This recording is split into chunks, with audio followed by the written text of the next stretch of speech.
there is this consistency that I'm hearing from people that I interact with on day to day. And it's this consistency where they're waking up each morning, they're getting ready for work, and on their way to on the work, there just seems to be this gnawing feeling underneath the surface that there's just something missing. And they're trying to determine what it is. They know that they're either a spouse or a parent, or they've got this title associated with their job, but there's just something missing. And it's one of the reasons why I brought today's guest on, Kevin McCarthy, because I met Kevin while I was going through an exercise and understanding our purpose. And it was through the National Speakers Association Academy. And he took us through this wonderful exercise. And why I wanted to bring him on today was because he had this incredible story of overcoming some adversities in his life and what led him onto this path that he's on today to help others discover their purpose. So before we begin, I'm going to go ahead and introduce Kevin. Kevin is a best-selling author of the book On Purpose, as well as other books as well, The Tough Shift, Serious Good Change. And before we dive in, Kevin, thank you so much for joining the podcast today. Well, it's great to be with you, Danielle. I mean, what an honor. Well, I'm excited because you walked us through this exercise on discovering our purpose, and I found it to be incredibly impactful. And in fact, once we wrote out what my on purpose statement is, it's something that I'm putting on my vision board as a constant reminder of living in my purpose. And I would love others to do the same. But before we kind of dive into how to do that, I'd love to hear your story, because when you first were in your career, you were wildly successful, but man, you were faced with a challenge that changed your trajectory and a major tough shift for you professionally and personally. Tell us a little bit about that experience. Sure. Well, when I came out of graduate business school, I wanted to be in the commercial real estate development business because I was focused on, I was going to be a millionaire before I was 35. I mean, how many times have you heard people say that? And so real estate was going to be it, and commercial real estate was my path. And so when I'm 30, 31, I meet a guy. I was in the commercial real estate business, but I was a real estate broker and I was doing transactions like that. But I really wanted to be on the development side because I knew that's where the long-term money was. And I met a guy through a property that I was listing of. I had an industrial park that I had listed. And the day I met him, I said to my wife, this guy is either a genius or he's crazy. And it turned out I was right. He was both. But we hit it off. He had a piece of property in Gainesville, Florida, at the corner of Newberry Road and I-75. That was a 50-acre piece of land. And he said, I've got a contract on it, but I need to extend it for $10,000. Would you be willing to put $5,000 in with me and we can extend this contract? And that began ostensibly, I put $5,000 down. And that ostensibly began a partnership, a 50-50 partnership. We didn't recognize that at the time, but that's really what happened. And then we got involved in another commercial property that he was involved in where it was a shopping center. And we ended up in a 50-50 partnership with that. And then we brought financial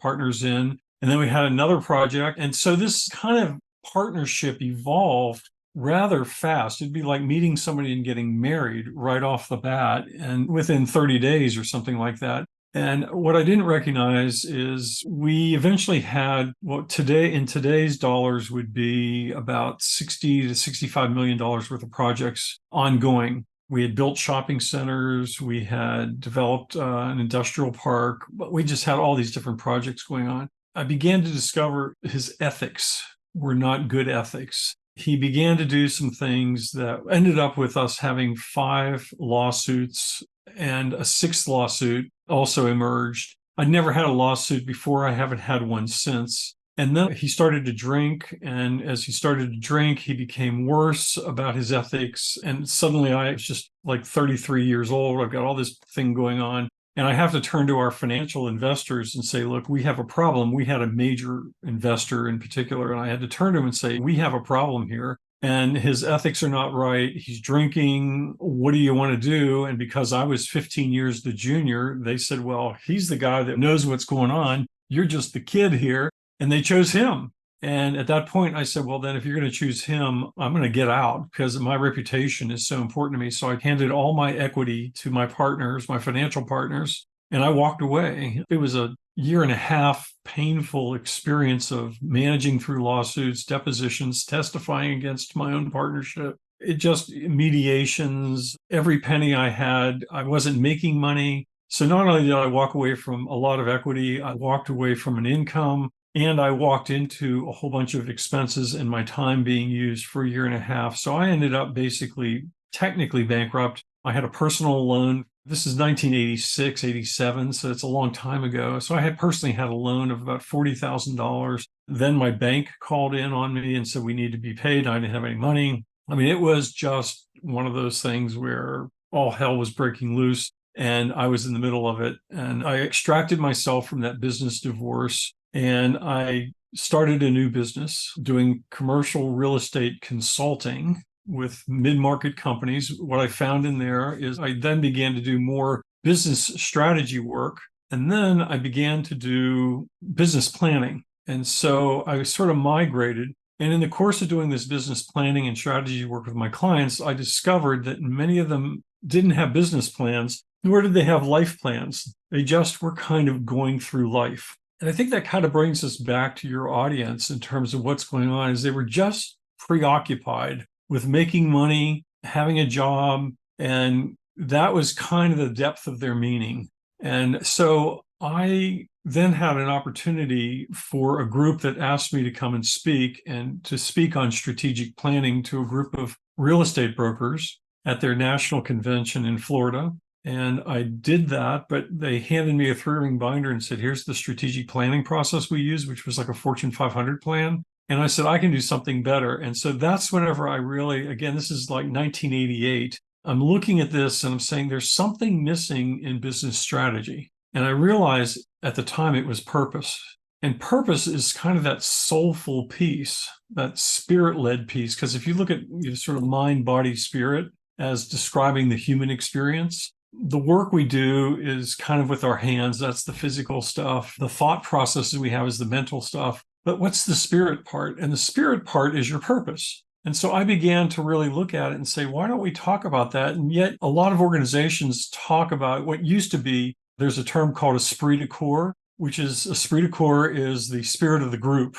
And that concept has been lost. And it's still lost in corporate America. In fact, it's probably more lost today than it was even in the late 80s whenever I began to do this. What's taking its place kind of is purpose. But because they're unwilling to go to the spirit side in corporate America, because it seems like it's religion as opposed to the human soul, if you will, that it's continuing to be sort of left by the roadside. And that's one of the big things that I'm working on and trying to sort of transition corporate America to a more soulful place. One of the books that I think was a defining book when I was a leader and what inspired me to where I'm at now is that book, Why? Start with Why by Simon Sinek. Sinek's book, Start with Why, yeah. Start with why. And that goes back to a lot of what you're saying. It's the why, it's the purpose, it's that spirit, it's that soul. The soul is when we understand what lights up our soul and what matters to us, why we wake up in the morning, why we do the things that we do. When we understand that, life can be so much more fulfilling and it can be more motivating to do the certain tasks or activities or aspects about our job that we do. I can't imagine being in a position or a job where I didn't feel like it was fulfilling, because it would feel very empty if that was the case. And we spend more time at work than we do at home. So to be in a position where we don't have a sense of purpose, we're just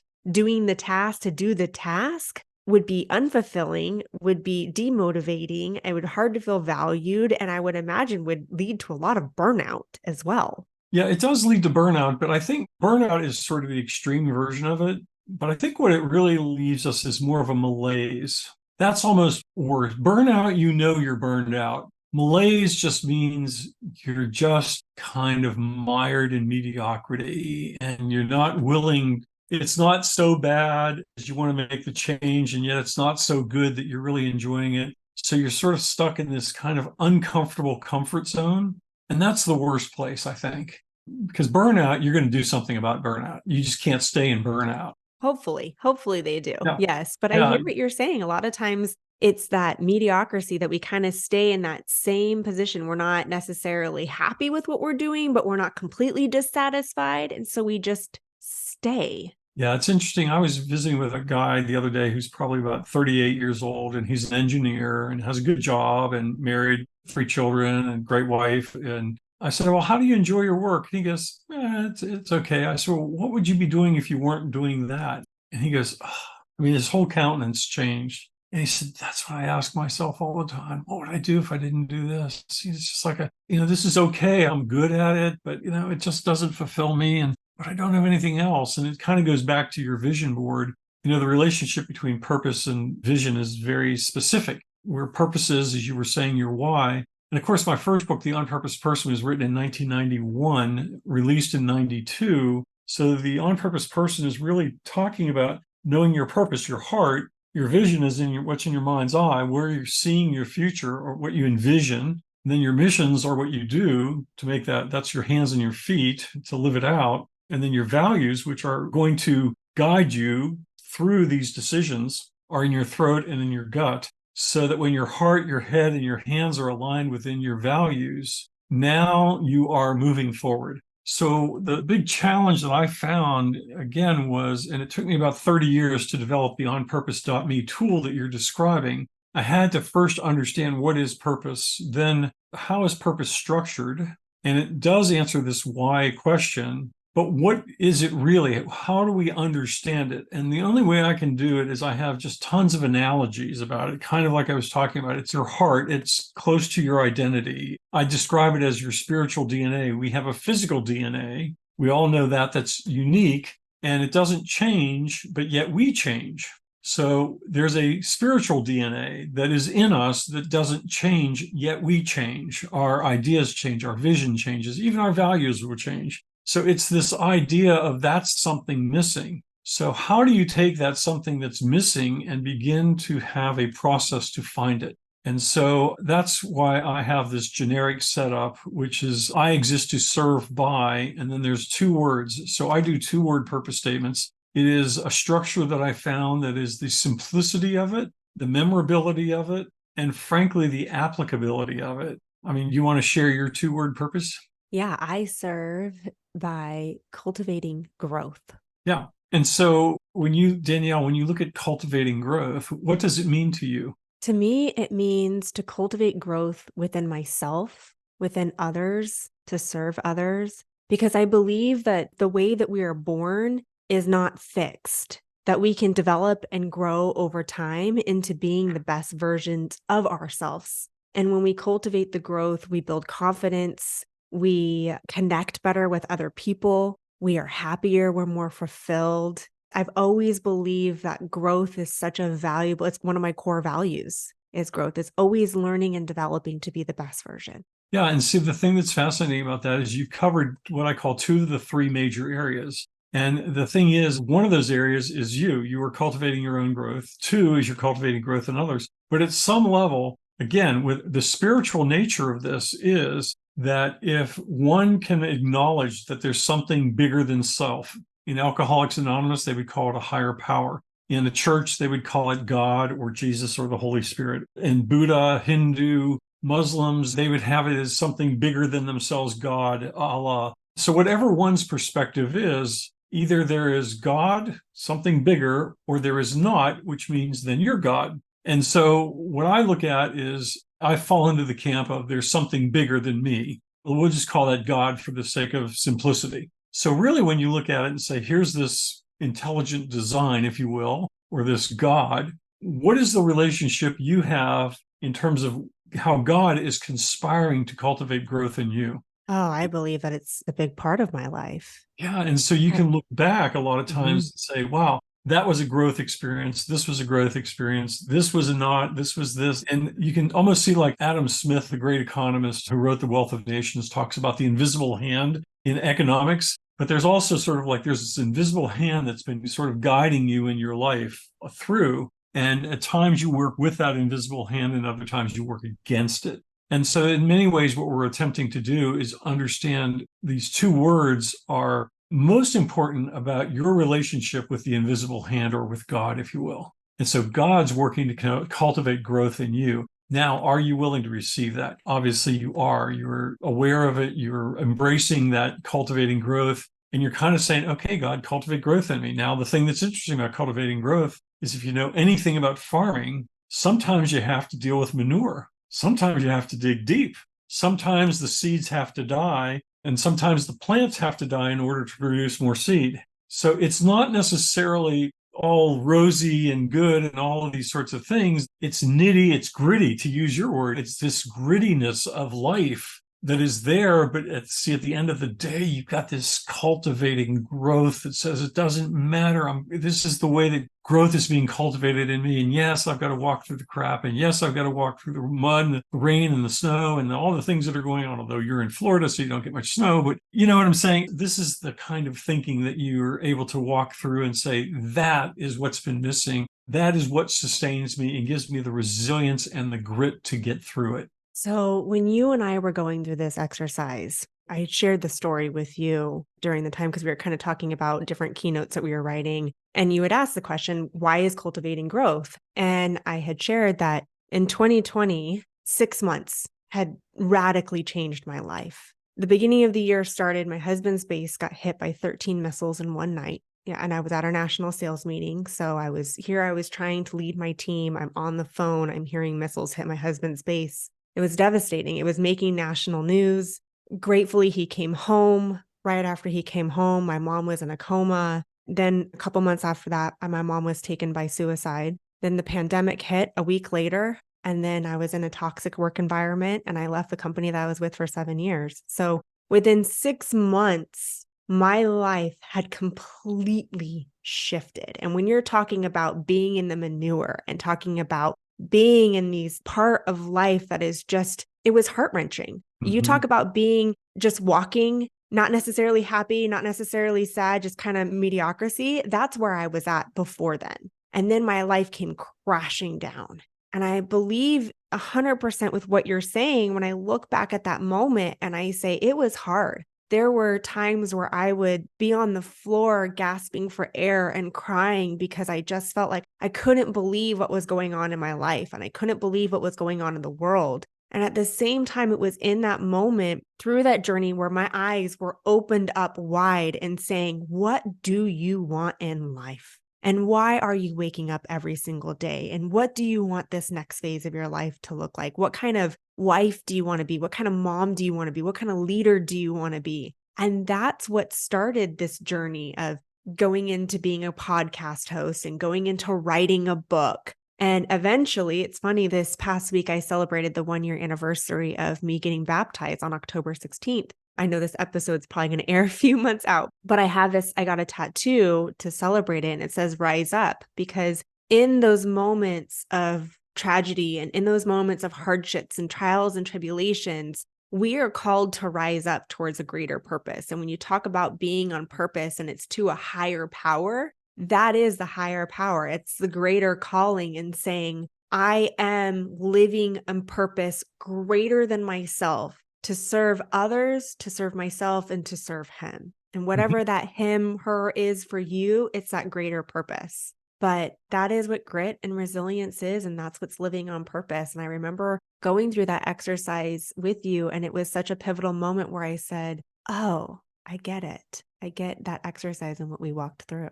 Yeah, for many people, I think it'll be sort of the last tumbler in the lock. It's kind of like there's this locked door. This is an analogy I've often used, which is imagine there's this glass wall and you're in your life today. And on the other side of that glass wall is the life that you dream of. And there's a lock in there and you keep trying to put a key in there, but the key doesn't seem to fit. It doesn't work. And what happens is the key's just missing one little bump.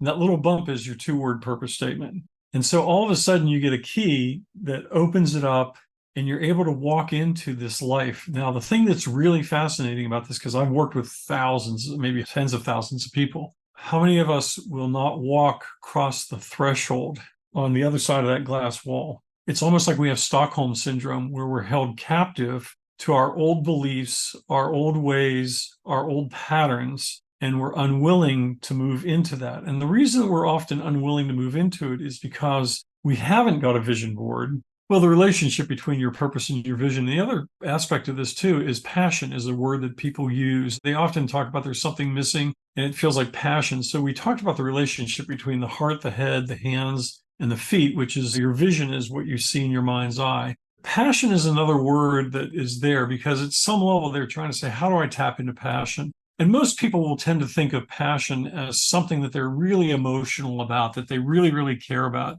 But passion actually means, first, it's an archaic meaning. It means to suffer, or the way I tend to translate it into our current reality is that passion means it's the price you're willing to pay. How much does it care? How much does it matter? Why is this so important that you're willing to pay the price? Whether it's for your marriage, whether it's for your child, whether it's for your job, the calling that you have in your life, the cause that is so important to you. And I think that this is one of those areas where organizations are really missing, going back to the sort of the esprit de corps, is they're failing to capture that pent up energy and desire we have to make a difference. And most people say, I want to make a difference, but I don't know how. And purpose, vision, mission, and values, and a plan to go with it are how you make it, so that whenever that purpose statement opens up and you do see that glass wall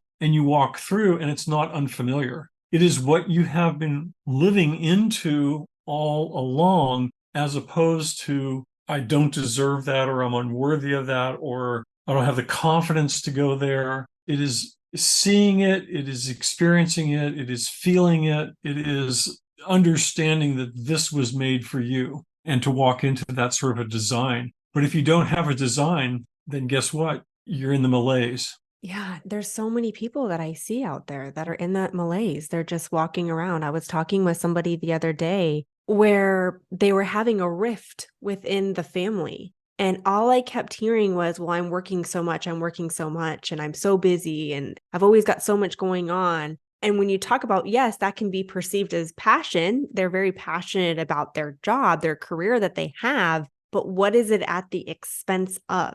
And there's no judgment here, because I have been there. I was dedicated. I am still dedicated to my career. I love my career, but my perspective has shifted a lot in the sense of the why I dedicate the time towards my business and my career. And it's more and related to having a positive impact on a broader scale than it is necessarily to climb the corporate ladder, to have the job title, to have the certain income. But so many of us that are out there are still in that I'm so busy, and they're just kind of walking the steps and missing out on that purpose. And ultimately, what sacrifices are they making in all areas of their life with their relationships and their happiness? Yeah, they're selling their soul, so to speak, is what it feels like, but they're not recognizing that they're selling their soul. And that's part of it. I mean, there's a big disease in our culture today, and it's a disease of meaninglessness. Whether it's a marriage that feels meaningless, or a life that feels meaningless, or a work that feels meaningless.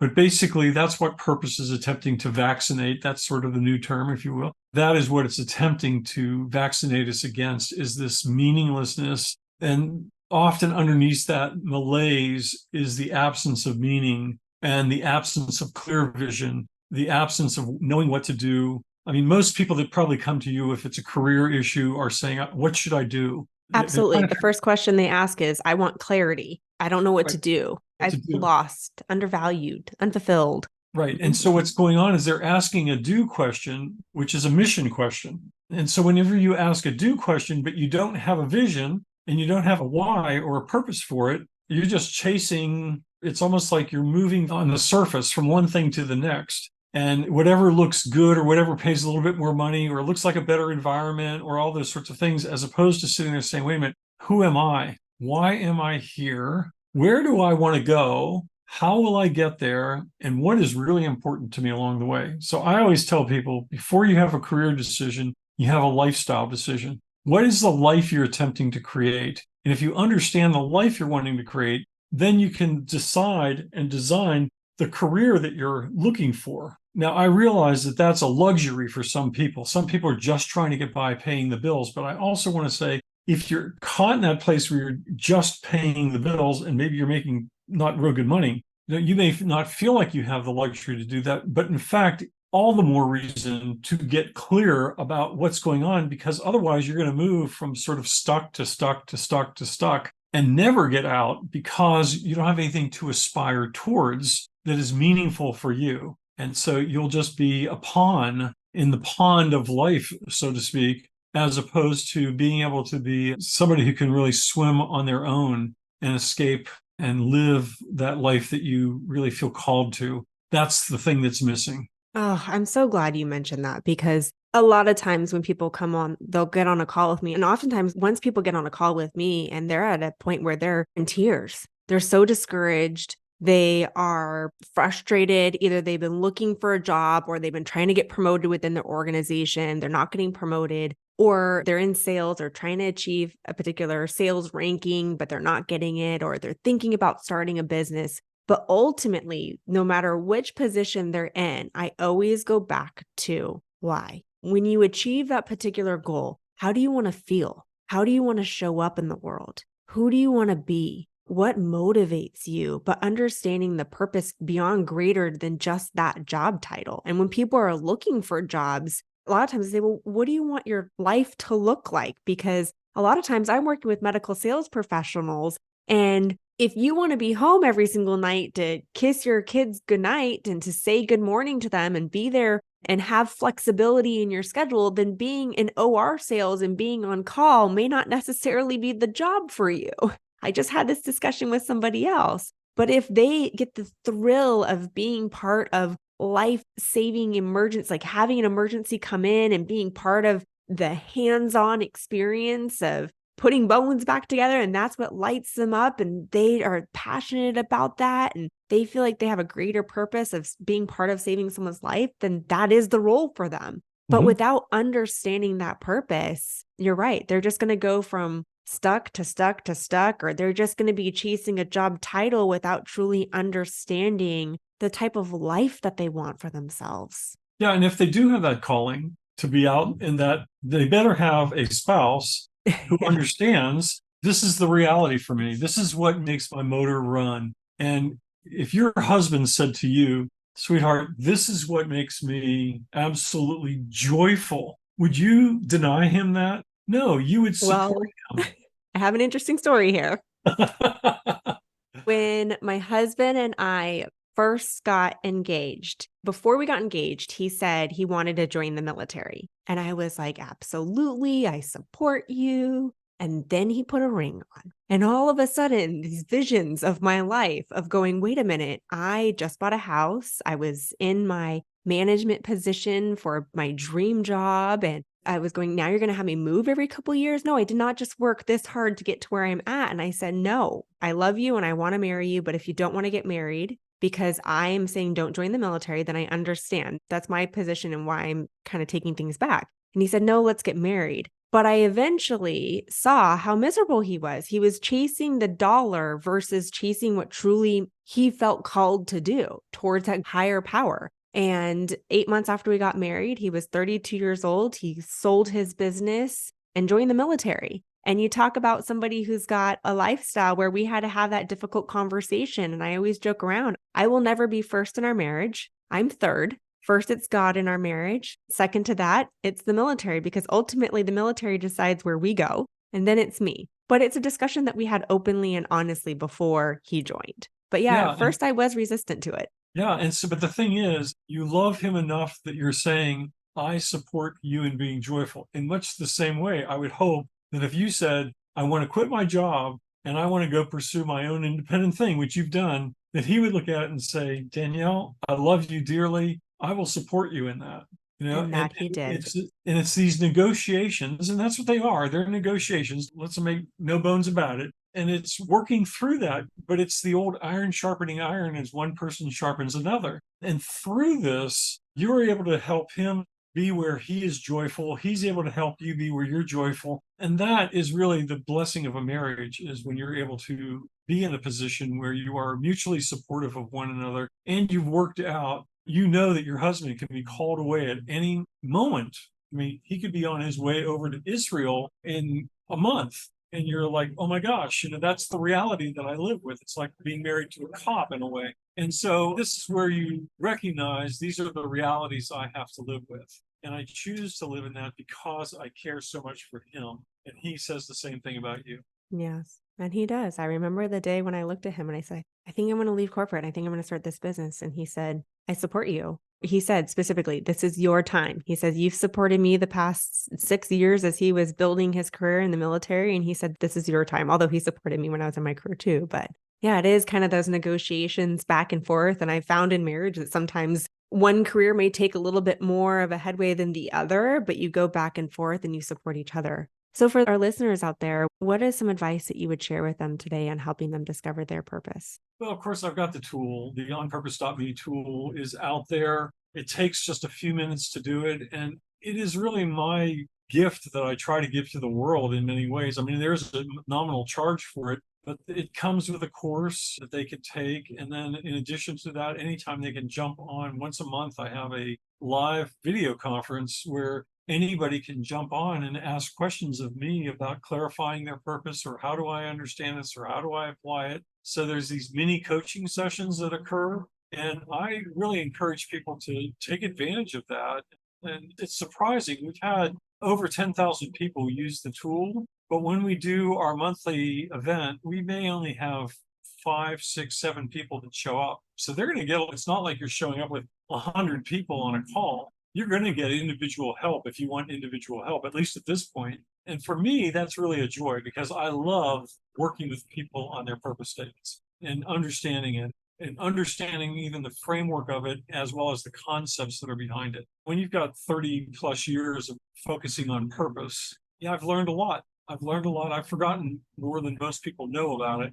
That's really the joy for me, is, you know, connect. Let's connect. Don't sit mired in the mediocrity of your life when you can be freed up to maybe take a good run at it. So before we wrap up, I want to know, what's your purpose statement? Yeah, mine is 2 words again, but I have a hyphenated one. Mine is being on purpose. The state of being. Being is not an easy thing for me. Being is being in the present. That's just there. That's just accepting things. And I'm a futurist. I'm living into the future. And then on purpose, for me, purpose, another way I look at purpose is, it is one's identity. It is rooted in an identity in God. And if I'm on that purpose, then I'm one with God. If I'm off my purpose, I'm separated from God. So it's this being at one with God is a way that you could kind of translate it. But that also means I have to be one with myself, and I have to be one with my marriage, and one with my family, and so on and so forth.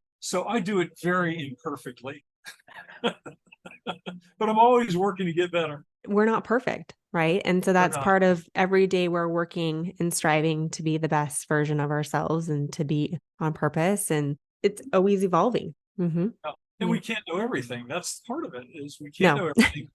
We're going to make bad decisions. We're going to make good decisions. Hopefully we make wise decisions more often than not, or we recognize when we shouldn't be making a decision. But that's really what it comes down to, is just having the wisdom to kind of look at it and say, yeah, I'm not at peace over this. I got to do a little bit more research, or a little bit more thinking, or yeah, I've got to move forward now. Sometimes you don't have the luxury of time. You just have to go. Yeah. And then you suffer the consequences, good or bad. And let's say they're bad. And then you just say, hey, I made the best decision I could at that time with what I had. And you move on and you learn from it. That's the important thing. You learn from it. And those learning experiences, I call them tough shifts. When you have a tough shift event that is what seems to be life wrecking, is actually can be a life transcending experience. Yeah. And I can speak the truth to that, because I definitely went through one of those tough shifts. It was transformative. It ended up being the biggest blessing in my life. I'm so much happier now. So it ended up being a good blessing.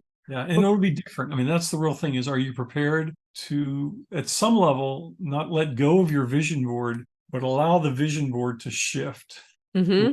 It's all of a sudden, and what you may find, the way I just tend to describe this is, it's almost like you've climbed to get to this mountaintop. And then you get to that mountaintop and you realize, oh my gosh, there's another mountain over here. And there's a valley that I've got to go through to get there. But when I get to that one, and it's just this sort of evolution of understanding and learning that all these experiences are equipping you for something different than maybe what you anticipated it would be. But you end up, at the end of the day, your character is better. And if you have a better character, then the events themselves are not as earth shattering. Mm-hmm. They just are. I believe that the challenges, the trials, the tribulations that we go through are shaping us into the person that we're meant to be tomorrow. And when you asked about that vision board, so I do a vision board every year. I have a vision board that sits above my desk every single year. I take it down. My kids and I they cut things out. I cut things out. We put it on. And I love how every year I love taking the accomplishments that I've achieved off and putting new ones on. But it's a collection of different areas on my vision board. So on my vision board, I can look up right now. I just now realize this. One of them says rise up. It's a tattoo that I just got. And then I've got some Bible verses on there. I've got a picture of a snowman because I want to build a snowman with my kids. Because as you said, there's no snow in Florida. So and one of them's best-selling authors. So some of my goals are professional and some of them are personal goals. But at the center of everything is my family. And it's always the reason when I look back and go, well, why am I working hard towards what I'm doing right now? It is to be present with my family, to be present with people. And I love creating that every single year. No, I've got a vision board right here. See? All these years later, I still have a vision board up there like you. I just found that there's a benefit to just being able to look at something and remind yourself why. It does give some of the why. It's not the why, it's not the real why, but it does give some of the why I am in my office working at 5 o'clock in the morning and getting up early and doing the things I choose to do. So I'm an independent business owner like you are. And a part of it is I'm just a really bad employee. I don't take orders very well. I could never be in the military. Fortunately, when I was a kid, I wasn't a bad kid, so my parents didn't have to sit on me too often. But it's pretty funny, though. I just am not a good employee. I think I am a good employee in the sense that I've always typically followed the rules. The joke that my husband says is that I'm a rule follower, but I've now come to realize that it's so much more fun being a business owner because then you get to do things in alignment with your core values, not somebody else's core values, and you get to pick and choose what you want to do. So, well, thank you so much for joining the podcast. Really appreciate it. I'll go ahead and include the link so that those individuals, for those of you that want to take the on purpose and you want to find out what your purpose statement is, I'll include the link in the show notes and also a link to his book. And for those of you listening, if this episode resonated with you, please share this episode with your friends, your families, your colleagues. Be the ripple impact in helping others be on living a life on purpose. So see you next week. Until then, be unstoppable. And thanks for joining.